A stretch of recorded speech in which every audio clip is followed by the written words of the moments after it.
تو ان سابقہ امتوں نے بھی اپنی آسمانی کتابیں پس پش ڈال دیا، یعنی اس پر عمل نہیں کرتے تھے۔ پھر کیا کرتے تھے؟ وَاتَّبَعُوا مَا تَتْلُو الشَّيَاطِينُ عَلَى مُلْكِ سُلَيْمَانَ وَمَا كَفَرَ سُلَيْمَانُ وَلَكِنَّ الشَّيَاطِينَ كَفَرُوا يُعَلِّمُونَ النَّاسَ السِّحْرَ۔ ایک شیطانی علم سیکھتے تھے، اور وہ کیا علم تھا؟ جادو ٹونے کا علم، دعا تعویذ، گنڈے، اس کے پیچھے پڑ گئے۔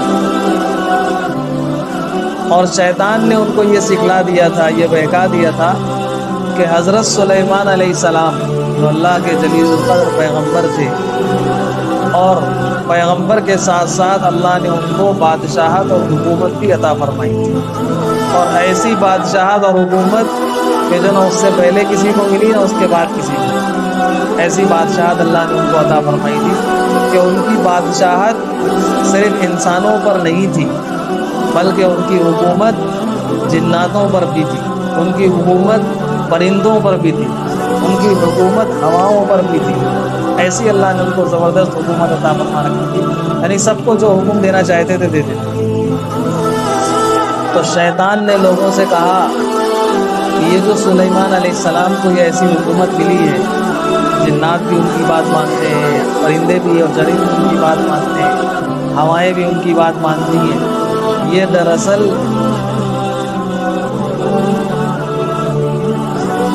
سحر کا نتیجہ ہے۔ وہ کچھ جادو ٹونا جانتے تھے، اور اس جادو کی وجہ سے انہوں نے ان سب چیزوں کو اپنے قبضے میں کر رکھا تھا۔ تم بھی سیکھ لو، تمہارے قبضے میں بھی چیزیں آ جائیں۔ تو اب لوگوں نے قرآن پاک کو تو اپنی جو آسمانی کتاب تھی اللہ کی طرف سے نازل کی ہوئی، اس کو تو نظر انداز کر دیا، اور سب لگ گئے یہی سیکھنے۔ یہ تو بیٹھے بیٹھائے والا معاملہ ہے، سیکھ گئے تو سارے سب ہمارے قبضے میں آ جائے گا، جو کرنا ہوگا کر لیں گے۔ آج بھی جیسے کچھ لوگ ہوتے ہیں کہ بس تعویذ سے، دعا سے اسی سب کچھ ہو جائے، کچھ کرنا نہ پڑے، اس کے سیکھنے میں لگ گئے۔ پھر اللہ پاک نے بھی بطور امتحان کے 2 فرشتوں کو آسمان سے نازل کر دیا۔ انسانی شکل میں وہ فرشتے آئے، اور وہ ایک تو یہ سکھاتے تھے کہ سلیمان علیہ السلام کے پاس جو حکومت تھی وہ جادو کا اثر نہیں تھا، بلکہ وہ اللہ کے نبی تھے، معجزہ تھا ان کا۔ پیغمبروں کو اللہ پاک معجزات عطا فرماتا ہے، وہ معجزاتی طور پر اللہ کی طرف سے انسانی چیزوں پہ حکومت کرتے تھے، جادو سے اس کا کوئی تعلق نہیں تھا۔ اور جادو کیا ہے وہ تمہیں بتاتے ہیں کہ دیکھو جادو یہ ہوتا ہے، اور وہ لوگوں کو جادو دکھاتے تھے کہ دیکھو جادو یہ ہے، ان کا کام معجزہ تھا۔ جب وہ جادو دکھاتے تھے تو لوگ ان سے جادو سیکھ لیتے تھے، جادو کی باتیں۔ تو کہتے تھے دیکھو ہم سے جادو کی باتیں سیکھو مت، اس میں پڑھو گے تو کفر تک پہنچ جاؤ گے، اللہ کا انکار کر دو گے۔ لیکن کچھ لوگ ایسے تھے جو ان سے ان جادو کی چیزیں سیکھ لیتے تھے ان فرشتوں سے، اور پھر اس کے ذریعے سے وہ فساد اور فتنہ پھیلایا کرتے تھے۔ یہ اللہ تعالیٰ نے 2 فرشتوں کو نازل فرما دیا۔ اب اس آیت کے تحت کچھ باتیں پہلے سمجھ لیں۔ ایک تو سحر اور جادو یا دعا تعویذ کے ذریعے سے، سفلی اعمال کے ذریعے سے کیا کچھ ہو سکتا ہے یا نہیں ہو سکتا؟ جادو وغیرہ کچھ ہے بھی یا نہیں؟ تو یہ جو جادو ہے، دیکھیے جیسے دنیا میں بہت سی چیزوں کی تاثیر اللہ نے رکھی۔ آگ ہے، آگ کہیں جلے گی، کوئی اس میں ہاتھ ڈال دے گا جل جائے گا، آگ کے اندر جلانے کی تاثیر ہے۔ جیسے چیزوں میں تاثیر اللہ نے رکھی ہے، ایسے ہی اللہ تعالیٰ نے کچھ کلمات میں تاثیر رکھی، الفاظ میں تاثیر رکھی۔ وہ کلمات پڑھ کر ان تاثیر سے، ان اثرات سے فائدہ بھی اٹھا لیتے ہیں لوگ، اور اس کا غلط استعمال کر کے اس سے دوسروں کا نقصان بھی پہنچایا جا سکتا ہے۔ تو جیسے چیزوں میں تاثیر ہے، ایسے ہی کلمات میں بھی تاثیر ہے۔ اس کی ایک موٹی سی مثال یہ ہے، ایک آدمی آرام سے بیٹھا ہو اور کوئی جا کر کچھ نہ کہے، اس کو کوئی گالی دے دے جا کر، اس کو غصہ آ جائے گا۔ یہ کیوں آیا؟ اس نے مارا نہیں، کچھ نہیں کیا، یہ جو زبان سے کلمات نکالے، یہ کلمات اثر رکھتے ہیں، ان کلمات کے اثرات کی وجہ سے اس کو غصہ آ گیا۔ تو یہ الفاظ میں اثرات ہوتے ہیں۔ ایک آدمی بیٹھا ہے، آپ نے اس کے سامنے جا کر اس کی کوئی تعریفی جملے کہہ دی، ارے آپ ماشاء اللہ بہت اچھے ہیں، اس کو ایک خوشی کا احساس ہو جاتا ہے۔ یہ جو دل کے اندر خوشی کا احساس پیدا ہو گیا، ایسی کلمات کے تاثیر کی وجہ سے، الفاظ کے اندر تاثیر ہوتی ہے۔ تو بعض کلمات کے اندر تاثیر ہوتی ہے، اس کو اگر غلط استعمال کیا جائے تو اس کو نقصان ہوتا ہے، صحیح استعمال کیا جائے تو اس کا فوائد ہوتا ہے۔ تو یہ جو جادو وغیرہ ہوتا ہے، یہ انہی الفاظ کا غلط استعمال کر کے اس کے ذریعے سے شیاطین کو، جنات کو قبضے میں کر کے، اور اس کے ذریعے سے پھر انسان کسی کو تکلیف پہنچا سکتا ہے۔ یہ برحق ہے، یعنی یہ فرضی چیز نہیں ہے کہ جادو وادو کچھ نہیں۔ کبھی تو نگاہوں کو ہوتا کچھ ہے، انسان کی نگاہوں میں کچھ کر دیا جاتا ہے، سامنے والی چیز کچھ اور نظر آنے لگتی ہے۔ اس کا تذکرہ تو خود قرآن میں موجود ہے کہ فرعون نے تمام اپنے ملک کے جادوگروں کو بلایا، اور ان جادوگروں نے اپنے ہاتھ میں جو رسی لی تھی وہ رسی زمین پر پھینکی تو ساری رسیاں دوڑتے ہوئے سانپ نظر آنے لگے۔ یہ قرآن نے تذکرہ کیا۔ ایسا جادو تھا کہ آنکھوں کو متاثر کر دیا جادوگروں، وہ سانپ نظر آ رہے تھے، یخیل الیہ من سحرہم انہا تسعی، ایسے کہ وہ ڈس لیں گے، بھی دوڑنے لگے۔ موسیٰ علیہ السلام کو ان سانپوں کی وجہ سے خوف بھی ہوا۔ اللہ تعالیٰ نے کہا آپ ڈریے نہیں، آپ کے پاس جو لاٹھی ہے وہ آپ ڈالیے۔ تو جادو کا ایک اثر تو یہ ہوتا ہے کہ آنکھوں میں کچھ ایسا کر دیا جائے کہ ہو کچھ نہ، وہ رسیاں ہی تھی لیکن وہ دکھنے لگی سانپ، اور ایسی سانپ دکھنے لگی کہ اتنا جلیل القدر پیغمبر، اس کے اوپر اللہ تعالیٰ کو کہنا پڑا آپ ڈریے مت، آپ کے پاس علاج ہے، آپ اپنی لاٹھی پھینکے بھی سب ختم ہو جائے۔ بعض جادو ایسے ہوتے ہیں کہ ان جادو کی وجہ سے کسی کا نقصان کیا جا سکتا ہے۔ صحیح روایت ہے، حضرت کعب احبار رضی اللہ تعالیٰ عنہ بڑے درجے کے صحابی ہیں، وہ کہتے ہیں کہ میں نے رسول اللہ صلی اللہ علیہ وسلم سے چند کلمات سیکھے تھے۔ وہ کلمات کیا تھے؟ اعوذ بوجہ اللہ العظیم الذی لیس شیء اعظم منہ وبکلمات اللہ التامات التي لا یجاوزهن بر ولا فاجر وباسماء اللہ الحسنى كلها ما علمت منه وما لم اعلم من شر ما خلق وزرع وبرع۔ کہتے ہیں کہ میں نے یہ کلمات سیکھ لیے تھے اور میں ان کلمات کو پڑھتا تھا، اگر میں یہ کلمات نہ پڑھتا تو یہود مجھے جادو کے اثر سے گدھا بنا دیتے۔ یہ صحابی کا قول ہے کہ اگر میں یہ کلمات نہ پڑھتا تو یہود مجھے جادو کے اثر سے گدھا بنا دیتے۔ جادو کے اندر، سحر کے اندر، عصبی عملیات کے اندر یہ تاثیر ہوتی ہے، کسی کو نقصان پہنچایا جا سکتا ہے اس کے ذریعے سے۔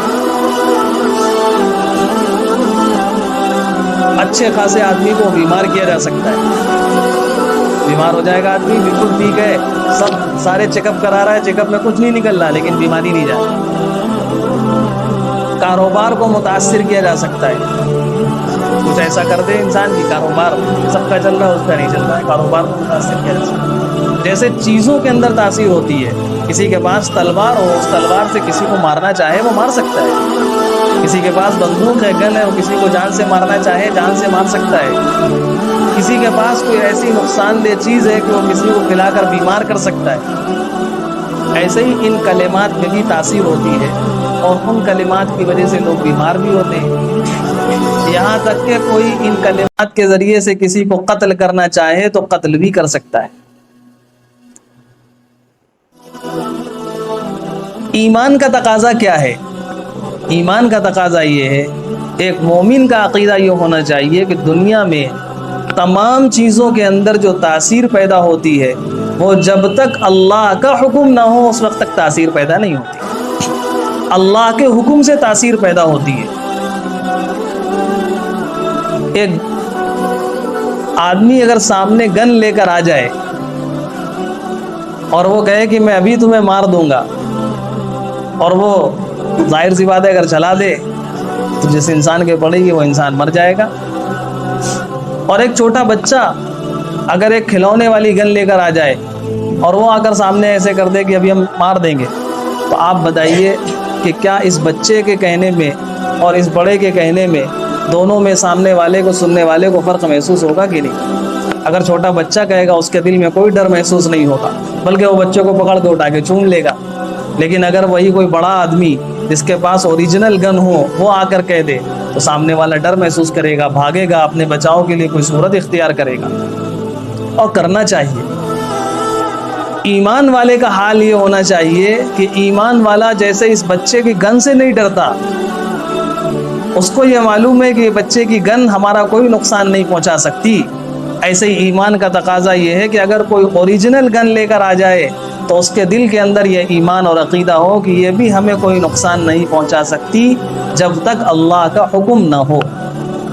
حضرت نبی کریم صلی اللہ علیہ وسلم ایک مرتبہ ایک درخت کے نیچے آرام فرما رہے تھے، ایک دشمن آ گیا اور انہی کی تلوار اتار کے کہا، پاس میں بالکل سر کے پاس آ گیا کہ بتاؤ تمہیں کون بچائے؟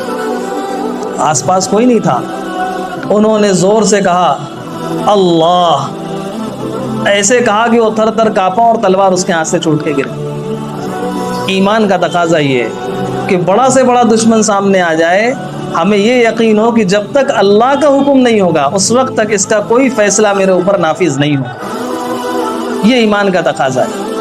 چیزوں کے اثرات اپنی جگہ ہیں، جیسے دنیا کی مادی چیزوں کے اثرات ہوتے ہیں ایسے ہی ان کلمات کے بھی اثرات ہوتے ہیں، لیکن جیسے دنیا کی مادی چیزیں اپنا اثر دکھانے میں اللہ کے حکم کی محتاج ہیں، ایسے ہی یہ کلمات بھی اپنا اثر دکھانے کے لیے اللہ کے حکم کے محتاج ہیں۔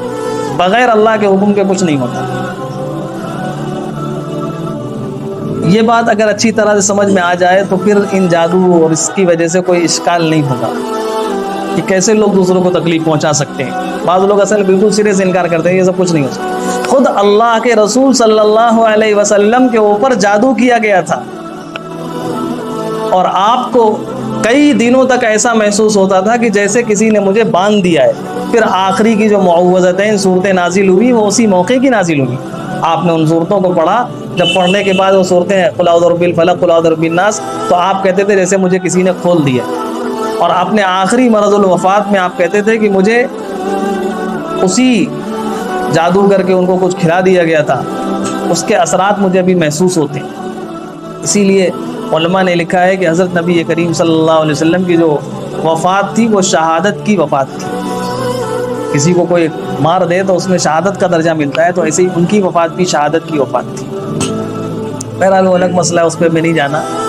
عرض یہ کرنا ہے کہ یہ جادو، عملیات، یہ ساری چیزیں دنیا میں موجود ہیں، ہوتی ہیں، ان کے اثرات بھی ہوتے ہیں جیسے چیزوں کے اثرات ہوتے ہیں۔ ہاں، ایمان کا ہمارا تقاضا یہ ہے کہ ہم ہر چیز میں یہ سمجھیں کہ اللہ کے حکم کی یہ چیزیں محتاج ہیں، اللہ کا حکم نہیں ہوگا تو یہ چیزیں وجود میں نہیں آئیں گی۔ اب اللہ کی ایک ہے مشیت اور ایک ہے اللہ کی رضا۔ اللہ تعالیٰ کے دنیا میں جتنے کام جو بھی انسان کرتا ہے وہ بغیر اللہ کے حکم کے، اللہ کی مرضی کے نہیں کر سکتا۔ انسان کوئی کام کرنا چاہتا ہے، ایسا نہیں ہو سکتا کہ اللہ تعالیٰ کی مرضی نہیں تھی، اللہ تعالیٰ نہیں چاہتے تھے اور اس انسان نے کر لیا۔ اس کا مطلب یہ کہ اللہ کے پاس طاقت اور قدرت نہیں ہے، اللہ تعالیٰ روک نہیں سکے اس کو۔ جو کچھ دنیا میں ہوتا ہے وہ اللہ کی مشیت سے ہوتا ہے۔ تو ایک ہے اللہ کی مشیت، جو دنیا میں ہو رہا ہے وہ اللہ کی مشیت سے، اللہ کی اجازت سے ہوتا ہے، اور ایک ہے اللہ کی رضا۔ اللہ کی مشیت اور اللہ کا حکم الگ ہے اور اللہ کی رضا الگ ہے۔ اللہ تعالیٰ کن کاموں سے، ضروری نہیں ہے کہ ایک کام اللہ کی مشیت سے ہوا ہو اللہ اس سے راضی بھی ہو۔ ایک آدمی مسجد میں آیا، اس نے قرآن پاک اٹھایا اور اس کو آگ کے حوالے کر دیا، جلا دیا قرآن پاک۔ جب تک اللہ کی اجازت نہیں ہوگی، کسی کی طاقت نہیں ہے کہ کوئی اللہ کے گھر میں آ جائے اور اللہ کا پاک کلام اٹھا کر آگ کے حوالے کر دے، ممکن ہی نہیں ہے۔ اللہ کی اجازت کے بغیر کچھ نہیں ہو سکتا۔ یہ ہمارا عقیدہ ہے۔ اللہ کے رسول صلی اللہ علیہ وسلم نے فرمایا کہ درخت سے ایک پتا بھی گرتا ہے تو اللہ کے علم میں ہوتا ہے، اللہ کی اجازت کے بغیر ایک پیڑ کا پتا بھی زمین میں نہیں گرتا۔ تو اللہ کی اجازت سے تو ہوا یہ، لیکن اللہ تعالیٰ اس سے راضی اور خوش نہیں ہے، اس پہ سزا ہوگی۔ کیونکہ یہ کام گناہ کا ہے۔ کسی انسان نے کسی کو تکلیف پہنچایا، کسی کو جان سے مارنے کی کوشش کی، اس نے گولی چلا دی، تو یہ جو گولی چلانے کے لیے اس نے اپنے ہاتھ اٹھائے، یہ ہاتھ توڑنے کی طاقت کس نے دی؟ گولی چل گئی اور سامنے والے کے پڑ گئی جا کر، اور اس کے دل کی دھڑکنیں بند ہو گئی، یہ کس نے بند کر دی؟ یہ سب اللہ کے حکم سے ہو رہا ہے۔ لیکن اللہ تعالیٰ اس عمل سے راضی نہیں ہے۔ قاتل کو دنیا میں بھی سزا ملے گی اور آخرت میں بھی سزا ملے گی۔ تو دنیا میں جو کام ہوتے ہیں، بہت سے کاموں میں اللہ کی مشیت تو ہوتی ہے لیکن اللہ کی رضا نہیں ہوتی۔ اب اللہ کی بہت سے کاموں میں اللہ تعالیٰ کی مشیت کیوں ہو جاتی ہے؟ کیوں اللہ تعالیٰ نے کسی کو موقع دے دیا کہ وہ مسجد میں آ گیا اور قرآن پاک اس نے آگ کے حوالے کر دیا؟ کیوں اللہ تعالیٰ نے کسی کو موقع دے دیا کہ وہ کسی انسان کو اس نے قتل کر دیا؟ کیوں اللہ تعالیٰ نے کسی کو یہ موقع دے دیا کہ کسی کے اوپر کچھ سپلی عملیات کر دیے، دعا تعویذ کے ذریعے سے اس کے کاروبار کو بند کر دیا؟ کیوں ایسا ہو گیا؟ اس کا جواب اللہ کو معلوم۔ اللہ تعالیٰ حکیم ہیں اور ان کا کوئی کام حکمت کے بغیر نہیں ہوتا۔ ہمیں نہیں معلوم کہ اللہ تعالیٰ ایسا کیوں کرتے ہیں۔ اللہ کا جو کام ہوتا ہے وہ حکمت کے ساتھ ہوتا ہے۔ اب اللہ کی حکمتیں کیا ہیں وہ اللہ ہی جانتے ہیں۔ اللہ کی حکمتیں کیا ہیں، کیوں اللہ تعالیٰ نے ایسا حکم دیا، کیوں ایسا کروا دیا۔ ہاں، ہم انسانوں کو، ہم مسلمانوں کو جو اللہ کو مانتے ہیں وہ کام کرنا چاہیے جس سے اللہ راضی ہو۔ حضرت موسیٰ علیہ السلام، اس کی بہت واضح مثال اللہ تعالیٰ نے سورہ کہف میں بیان فرمائی۔ ایک تھے حضرت خضر علیہ السلام اور ایک تھے حضرت موسیٰ علیہ السلام۔ دنیا میں یہ ہم نے بتایا کہ کچھ کام، جتنے کام ہوتے ہیں وہ اللہ کی حکم سے ہوتے ہیں۔ آپ اس کو دوسرے الفاظ میں کہہ لیں، کچھ چیزیں اللہ کی تکوینی نظام کا حصہ ہیں اور کچھ چیزیں اللہ کی تشریعی نظام کا حصہ ہیں۔ ایک ہے شریعت اور ایک ہے دنیا میں ہونے کی چیزیں، تکوینی نظام۔ حضرت خضر علیہ السلام جس مقام پر فائز تھے وہ تکوینی نظام تھا، اور حضرت موسیٰ علیہ السلام شریعت کے نبی تھے۔ وہ یہ دیکھتے تھے کون سے کام سے اللہ راضی ہوگا اور کس کام سے اللہ ناراض ہوگا۔ حضرت خضر علیہ السلام کا کام بالکل الگ تھا۔ اب وہ گئے، ایک آدمی نے ناؤ میں بیٹھا لیا، انہوں نے کہا بھی موسیٰ علیہ السلام سے آپ رہ نہیں سکتے ہمارے ساتھ، اس لیے ظاہر سی بات ہے ان کا کام پورا الگ، اور یہ شریعت کے نبی۔ بیٹھا لیا موسیٰ علیہ السلام ساتھ میں، لیکن موسیٰ علیہ السلام کہنے آپ پریشان نہ، ہم صبر کر لیں گے، آپ کچھ بھی کریں گے ہم پوچھیں گے نہیں۔ اب راستے میں ندی آئی، لوگوں نے دیکھا حضرت خضر علیہ السلام میں پہچانتے تھے، نیک لوگ ہیں، دیکھا ساتھ میں اور دو وہ بھی نیک لگ رہے ہیں، فری میں بیٹھا لیا ناؤ میں، پیسے نہیں لیے۔ آدھے راستے میں پہنچے تو حضرت خضر علیہ السلام نے ناؤ کا ایک پٹرا توڑ دیا۔ موسیٰ علیہ السلام نے کہا ایک تو ناؤ والوں نے احسان کیا، فری میں بٹھا لیا، اور آپ نے ان کا پٹرا توڑ دیا، یہ کون سی بات ہوئی؟ تو حضرت خضر نے کہا آپ نے کہا تھا کہ آپ میرے ساتھ صبر نہیں کر سکتے، آپ کا راستہ الگ ہے بالکل، میرا الگ ہے۔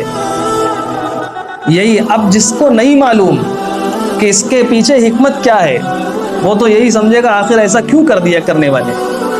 اچھا خاصا ایک احسان کا بدلہ تو یہ تھا کوئی احسان کرے اس کے ساتھ آدمی احسان کرے، نہ کرے تو کم سے کم نقصان تو نہ پہنچائے۔ ایک آدمی نے اپنی کشتی میں بٹھا لیا، ندی پار کرا دی، اور اس کو بجائے پیسے دینے کے، اس کا شکریہ ادا کرنے کے، اس کی کشتی کا پٹرا توڑ دیا۔ تو بس دنیا میں جو ہوتا ہے آپ یہی سمجھ لیجئے، ہم کو اس کے پیچھے کی حکمتیں نہیں معلوم کیوں ہوا، اللہ نے کیوں کروایا۔ بعد میں حضرت خضر علیہ السلام نے اپنے اس عمل کی حکمت بتائی کہ ہم نے ایسا کیوں کیا تھا، جب بتائی تب موسیٰ علیہ السلام کو سمجھ میں آ گیا اچھا ایسا ہو۔ تو ایسے ہی اللہ تعالیٰ دنیا میں جو کچھ کرتے ہیں، ایک آدمی ہے اس کا چھوٹا بچہ پیدا ہوا، معصوم خوبصورت، اور اچانک کوئی طبیعت خراب، انتقال ہو گیا۔ اب آدمی سوچے اس بچے کے کیا قصور تھا، چھوٹا سا بچہ، ابھی اس نے دنیا کی بہاریں بھی نہیں، مار نہیں تھا تو دنیا میں بھیجا کیوں؟ پھر دنیا میں بھیجا بھی، تھوڑے دن رکھا بھی، اور بیماری بھی دی، اور اس کے بعد بلا لیا اپنے پاس۔ یہ سب اللہ کے تکوینی نظام ہے، ان نظام کی حکمتیں کیا ہیں ہمیں نہیں معلوم۔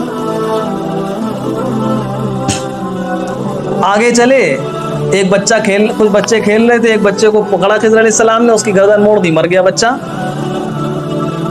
اب حضرت موسیٰ علیہ السلام کہنے کہ ارے عجیب آدمی آپ، ایک اچھا خاصا بچہ اور اس کو آپ نے جان سے مار دیا، ظاہر سی تو قتل ہے نا، قتل کر دیا۔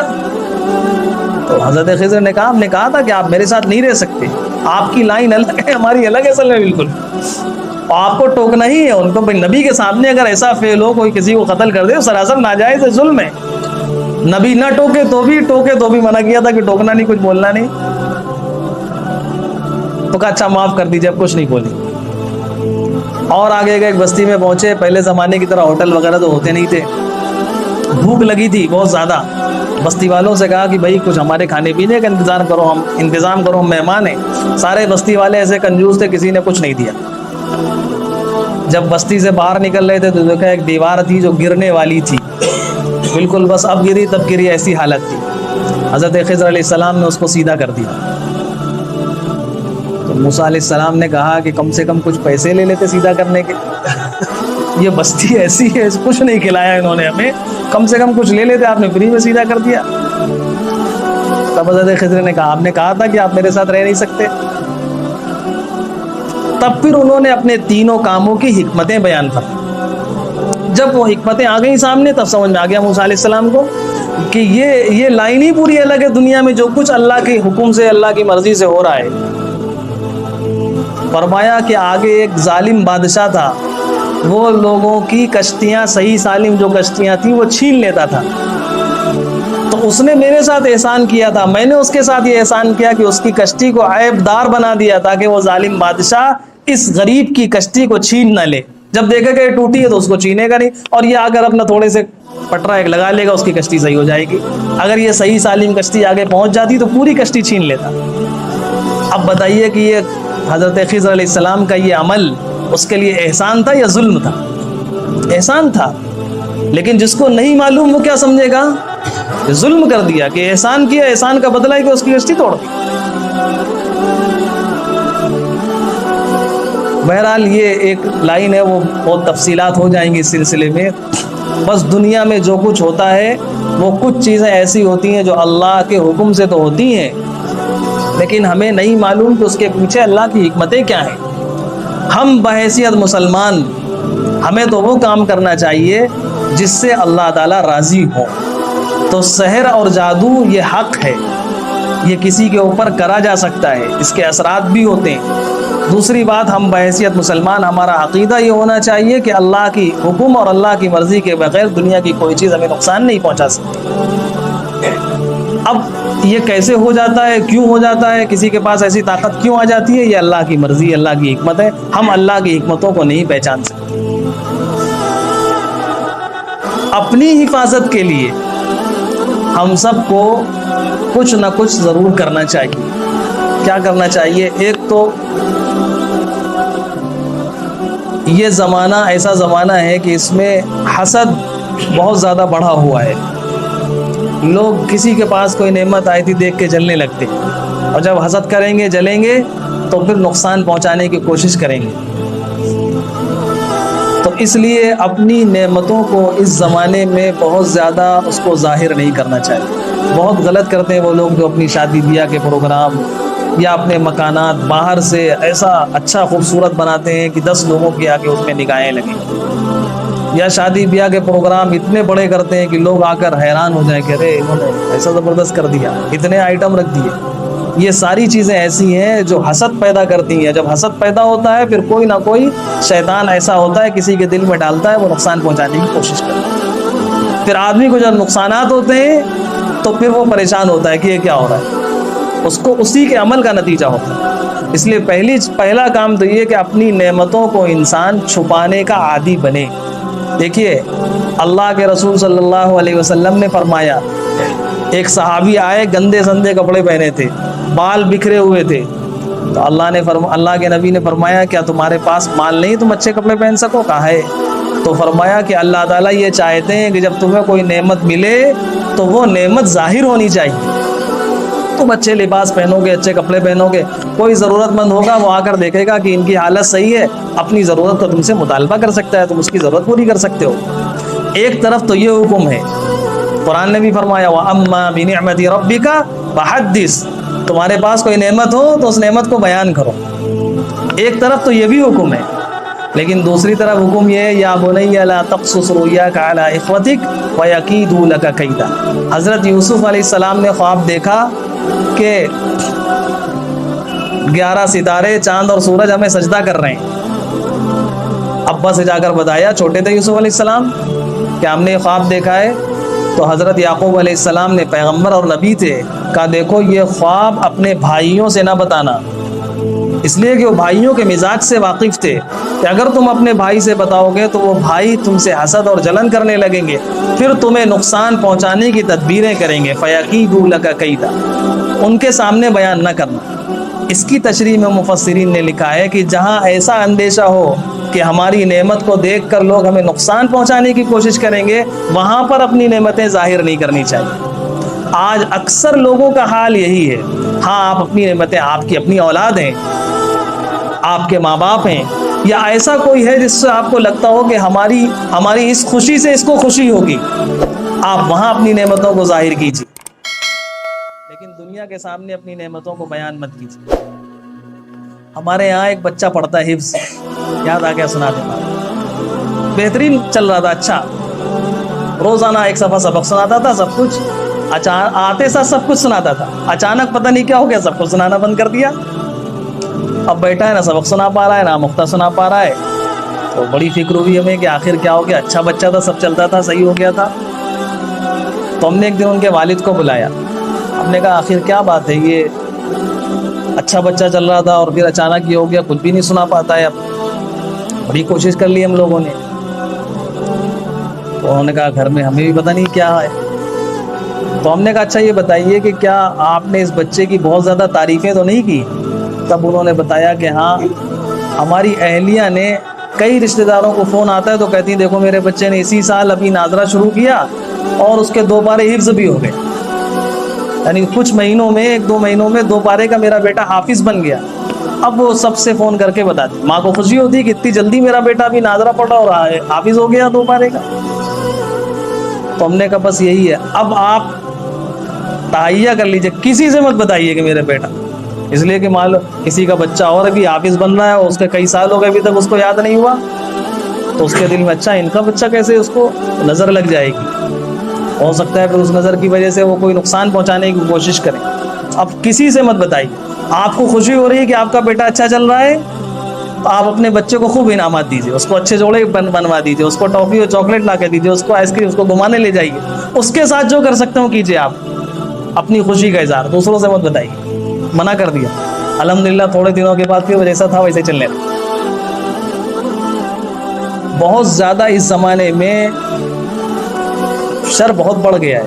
اپنی نعمتوں کو چھپانا چاہیے جو اللہ نے دیا. آپ گھر کے اندر خوب اچھے سے اچھے رہیے، باہر مت زیادہ دکھائیے، ورنہ لوگ پھر اس طرح سے پریشان کریں، اس کے اثرات ہوتے ہیں. اور باقی دعاؤں کا اہتمام کرنا چاہیے. جیسے حضرت کعب احبار رضی اللہ تعالیٰ عنہ نے فرمایا کہ اگر میں یہ کلمات نہ پڑھتا تو یہودی مجھے گدھا بنا دیتے. ایسے ہی اپنی حفاظت کے لیے ضرور کچھ نہ کچھ حفاظت کے کلمات، قرآن پاک کی کچھ آیات ہیں، رسول اللہ صلی اللہ علیہ وسلم کی کچھ دعائیں ہیں، کسی سے معلوم کر کے اس کو سیکھ کر اس کو ضرور پڑھنا چاہیے. اس سے بھی بڑی حفاظت ہوتی ہے، بہت حفاظت ہوتی ہے، یہ ضرور کرنا چاہیے. یہ اس آیت کی تھوڑی سی تشریح تھی. اب ترجمہ سن لیجئے، باقی اور تشریح پھر کبھی انشاءاللہ. وَاتَّبَعُوا مَا تَتْلُو الشَّيَاطِينُ عَلَى مُلْكِ سُلَيْمَانَ، اور وہ لوگ پیچھے ہو گئے، اتباع کرنے لگے اس علم کی جو حضرت سلیمان علیہ السلام کے زمانے میں شیاطین کیا کرتے تھے. وَمَا كَفَرَ سُلَيْمَانُ وَلَكِنَّ الشَّيَاطِينَ كَفَرُوا يُعَلِّمُونَ النَّاسَ السِّحْرَ. ایک بات اور ہے، تورات میں لکھا ہوا تھا اور آج بھی لکھا ہے کہ حضرت سلیمان علیہ السلام جادو کی وجہ سے ہی پوری دنیا میں ان کی جو حکومت اور سلطنت تھی، اور ایسی حکومت یہ جادو اور سحر کے نتیجے میں تھی. اور پھر اس جادو اور سحر کے نتیجے میں ان کو شیاطین کو خوش کرنے کے لیے شیاطین کی عبادت بھی کرنی پڑی، پوجا بھی کرنی پڑی. وہ انہوں نے شرک کا گناہ کیا. اللہ تعالیٰ نے فرمایا وما کفر سلیمان، حضرت سلیمان علیہ السلام نے کفر نہیں کیا، وہ کافر نہیں تھے، وہ مشرک نہیں تھے، وہ اللہ کے پیغمبر تھے. پیغمبر یہ کام نہیں کرتا. ایک جگہ اور اللہ تعالیٰ نے بہت سے پیغمبروں کا تذکرہ فرمانے کے بعد فرمایا وَكُلًّا مِّنَ الصَّالِحِينَ، یہ تمام کے تمام پیغمبر جتنے تھے یہ سب نیک تھے، صالح تھے. یہ کیوں ارشاد فرمایا؟ اس لیے کہ سلیمان علیہ السلام کے بارے میں اور سابقہ بہت سے پیغمبروں کے بارے میں جو پیغمبر بنی اسرائیل ہی کے پیغمبر تھے، ان کے بارے میں بنی اسرائیل نے، ان کے علماء نے، ان کی کتابوں میں آج بھی جو چیزیں موجود ہیں اس میں ایسی ایسی باتیں لکھ دی ہیں کہ ان کے مقام اور مرتبے کو بالکل گرا دیا۔ حضرت ہود علیہ السلام جو اللہ کے اتنے بڑے پیغمبر تھے، ان کے بارے میں لکھا ہے کہ وہ زنا کرتے تھے، اور کیسا الزام لگایا کہ اپنی سگی بہن سے زنا کیا، ان کی کتاب میں موجود ہے۔ قرآن پاک نے ان تمام پیغمبروں کا تذکرہ کرنے کے بعد فرمایا وَكُلًّا مِّنَ الصَّالِحِينَ، سب کے سب صالح اور نیک تھے، کوئی گناہ نہیں کیا کسی۔ یہ مذہب اسلام کی خصوصیت ہے کہ وہ صرف یہ نہیں کہ ہم سوچیں کہ وہ تو بنی اسماعیل میں سے نہیں تھے پیغمبر، بنی اسرائیل میں سے تھے، وہ اپنے پیغمبروں کو کچھ بھی کہیں، ہم سے کیا لینا دینا۔ اللہ پاک نے قرآن پاک میں ان کی برات کا اظہار فرما کر فرمایا مسلمانوں کو اپنا دل بڑا رکھنا چاہیے، کسی بھی قوم کے وہ پیغمبر ہوں، وہ ہمارے بھی پیغمبر ہیں، وہ ہمارے بھی رسول ہیں، کوئی ان کے اوپر کیچڑ اچھالے گا ہم اس کی صفائی پیش کریں گے کہ نہیں وہ سب نیک صالح تھے۔ تو وہ اپنے پیغمبروں کی برائی کرتے تھے، لیکن قرآن نے فرمایا کہ نہیں وہ نیک اور صالح تھے، سب کے سب نیک اور صالح تھے۔ حضرت سلیمان علیہ السلام نے کوئی کفر نہیں کیا، الحمدللہ مسلمانوں کا آج تک دامن اس سے پاک ہے۔ دنیا کے لوگوں نے ہمیشہ مذہب اسلام پر، مسلمانوں کے پیغمبر پر، مسلمانوں کی آسمانی کتاب پر طرح طرح سے کیچڑ اچھالا۔ آج بھی کچھ لوگوں نے کیسے نعرے لگائے سب نے سنے، لیکن کسی مسلمان نے اس کے خلاف، کسی دوسرے مذہب کے رہنما کے خلاف نعرے نہیں لگائے۔ تم جس کو اپنا معبود سمجھتے ہو، قرآن نے کہا کہ دیکھو وَلَا تَسُبُّوا الَّذِينَ يَدْعُونَ مِن دُونِ اللَّهِ، کوئی کسی کو اللہ کے علاوہ معبود سمجھتا ہو اپنا، تو تم ان کے معبودوں کو برا بھلا مت کہنا، گالیاں مت دینا۔ یہ اسلام ہمارا سکھاتا ہے، مذہب اسلام دنیا کا بہترین مذہب ہے، یہ سکھاتا ہے سب کو ساتھ میں لے کر چلنا کیسے ہے۔ کسی مذہب کے کسی مقدس شخصیت کو کبھی برا بھلا مسلمانوں نے نہیں کہا، دوسروں کے کہنے کے باوجود مسلمانوں نے اپنا احتجاج تو کیا کہ تم نے ہمارے نبی کے خلاف ایسا کیوں کہا، لیکن اس کے بدلے میں یہ نہیں کیا کہ ان کے کسی مذہبی شخص کو، مذہبی پیشوا کو برا بھلا مسلمانوں نے کہا۔ قرآن نے فرمایا وما کفر سلیمان، حضرت سلیمان علیہ السلام نے کفر نہیں کیا، حالانکہ سلیمان علیہ السلام بنی اسرائیل کے پیغمبر ہیں، انہی کی قوم کے پیغمبر ہیں، ان کی کتاب میں لکھا ہوا ہے کہ انہوں نے کفر کیا تھا۔ قرآن نے فرمایا انہوں نے کفر نہیں کیا تھا، ولکن الشیاطین کفروا یعلمون الناس السحر، شیطان نے کفر کیا تھا، وہ لوگوں کو جادو کی باتیں سکھاتا تھا۔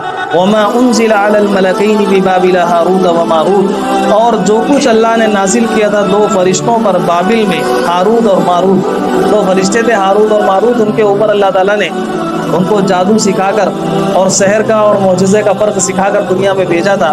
وما يعلمان من احد حتى يقولا انما نحن فتنة فلا تكفر، تو وہ کسی کو بھی نہیں سکھاتے تھے جادو، یہاں تک کہ پہلے کہہ دیتے تھے کہ دیکھو ہم تو آزمائش کے لیے بھیجے گئے ہیں، لہذا فلا تکفر، کفر مت اختیار کرو۔ فیتعلمون منہما، لوگ ان سے سیکھ لیتے تھے، ما یفرقون به بین المرء وزوجہ، جو چیز شوہر اور اس کی بیوی کے درمیان اختلاف اور لڑائی پیدا کرتی، یعنی ایسے کلمات سیکھتے تھے جس سے لوگوں میں پھوٹ ڈلوا دیں، لڑائی پیدا کروا دیں۔ وما هم بضارین به من احد الا باذن اللہ، یہ ہے اسلامی عقیدہ۔ اللہ نے فرمایا کہ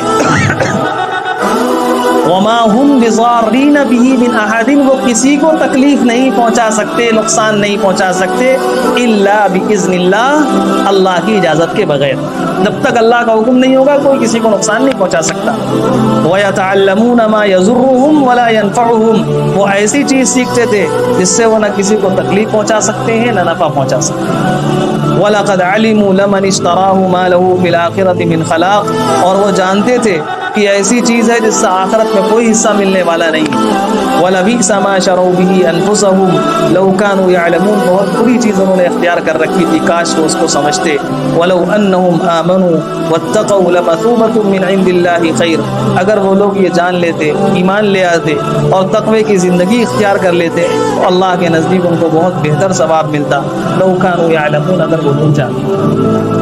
ان دونوں آیتوں کا ترجمہ اور بھی کچھ باتیں رہ گئی، پھر کسی اور درس میں انشاءاللہ ان آیتوں کی تشریح ہو جائے گی۔ خلاصہ بس یہ ہے کہ ہمیں ایک تو جادو ٹونے تعویذ اس کے پیچھے بہت زیادہ نہیں پڑنا چاہیے، بعض لوگ بہت زیادہ پڑھتے ہیں۔ ہم نے جمعہ بھی واقعہ سنا، ایک صاحب وہ